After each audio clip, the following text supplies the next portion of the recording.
Hey guys, what's up? And welcome to Young Titan World, a show that always gives you nothing but the most ridiculous reviews you've ever seen.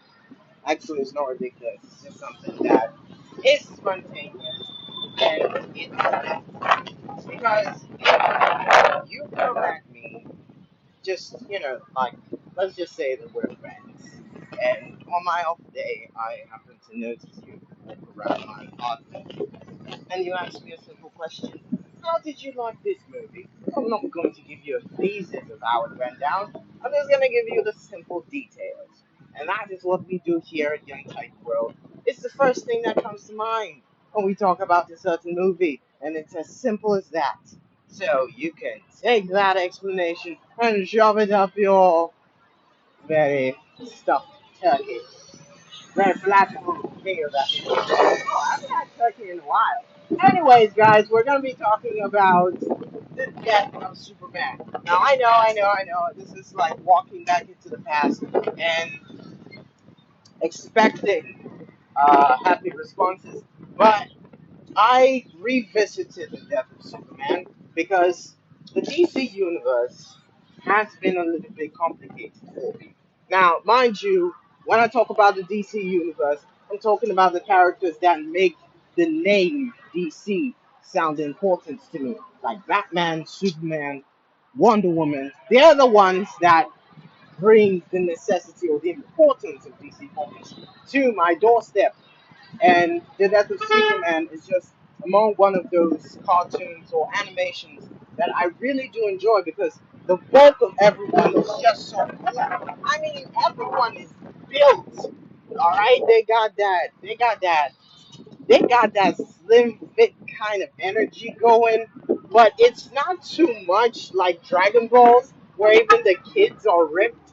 It's just kind of like that gentle fitness that gets me. All right, Superman has that outfit that makes everything look cool. I mean, like it's a cool kind of thing. All right, it's not weird like back in the day where he was wearing pants. All right, this is a real cool version of it, and I kind of liked it. So when I watched it again, it was only because of that. So let's start from the beginning. All right. Now, Death of Superman is talking about how Batman. I mean, before I go on, this is spoilers, so yeah, just heads up before shit hits the fan. All right.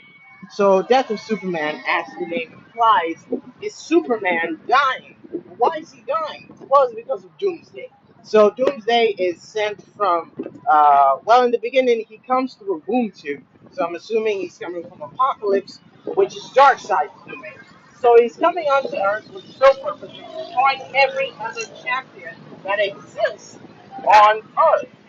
And so it lands in the bottom of the ocean. Lex Luthor finds it. He tries to understand it so that probably he can use it as a way to defeat Superman himself. But he doesn't know what is inside that pod. But when the thing comes out of the pod, he assumes there's going to be a challenge for Superman. And he was right, because that thing beat the living shit out of everyone in the Justice League, and everyone, including my man Batman. Like Batman is always covered by his fans when they say prep time, because prep time apparently solves every problem in the book when you're dealing with a supervillain. But that's not the case for Doomsday. Doomsday is a very complex structure, and the fact is, the more he fights, the more he evolves. He becomes better. Not necessarily smarter, but stronger enough that he knows that if he punches you the next time, it'll be your head off your freaking spine.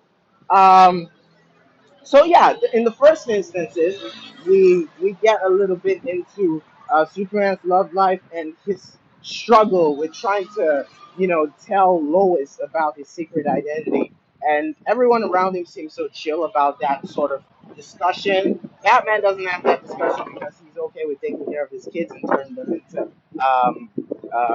coma giving fighters. So he's cool with his solitude and the fact that Catwoman is also a little bit complex on her own. And she doesn't like a well played out family. She wants the chaos, so she ditches him in the end.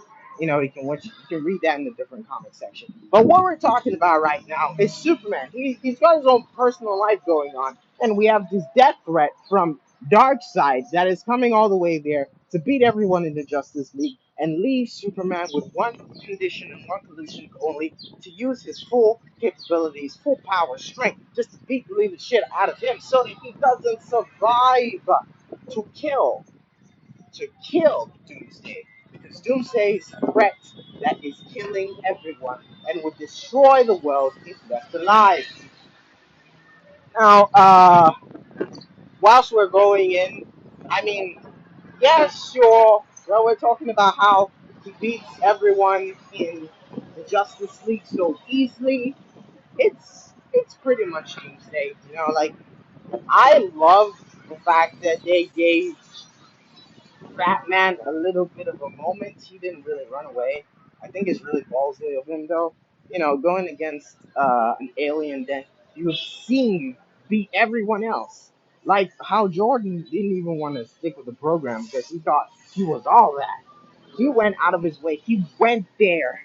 He was there when that happened. He was there when everyone was getting their ass whooped. And the dude didn't stop.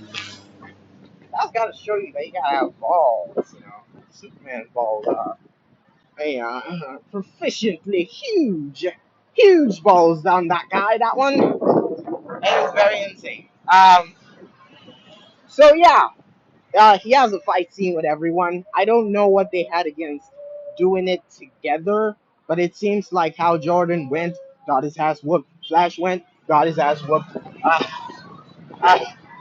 Who else? Who else got Cyborg went, got his ass whooped. Martian Manhunter got his ass whooped. Everyone just went solo, including Wonder Woman, who went for round two and still got her ass whooped.